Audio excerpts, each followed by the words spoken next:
What is up, guys? Welcome back to a brand new Pokemon Go prep video. Today we're going to be talking about how you can make your very own custom cruiser board for extremely cheap for Pokemon Go. Let's get right into it. So first off, I definitely recommend you grab an old skateboard from a yard sale or an auction or something similar.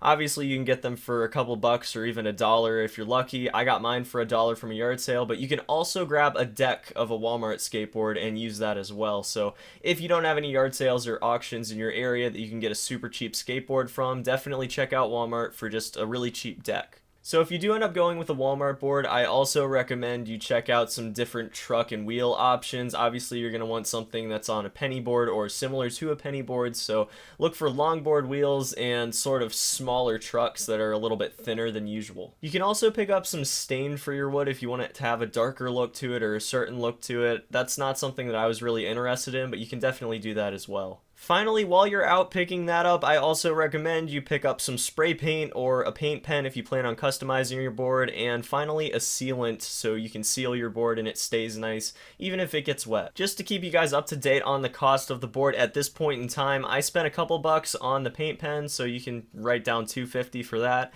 and I spent $6 on a can of spray seal. I used a polyurethane seal if you guys are interested in the same exact look as what I have. I just want to interject here and say that you probably do want to leave alone the grip tape on your board if it's in good condition and if it's rideable. Obviously, the grip tape that I had on my board was old and destroyed, and there was like dirt mashed into it, so you couldn't really use it, so that's why I decided to take it off. Now, before you start cutting, you definitely want to figure out what size of board you want. I would recommend a 22-inch board. That's about the size of a penny board, and it leaves that little sort of push up where you can actually use it to stop, or you can use it to pick your board back up when you're done riding it.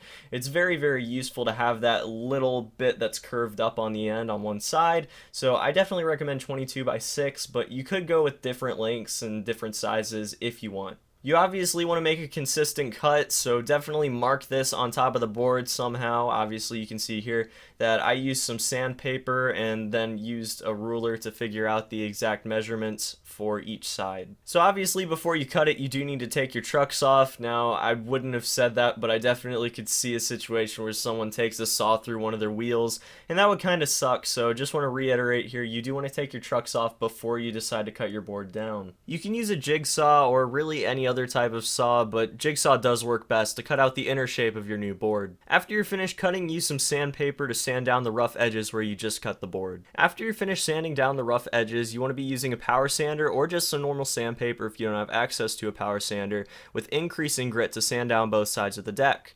If you have a board that has a design, a vinyl design, or otherwise on the bottom, a lower grit sandpaper will be necessary to sand through the design and get to the wood underneath. Once you're finished sanding and have completely cleaned the entire deck of all dust, you can start painting.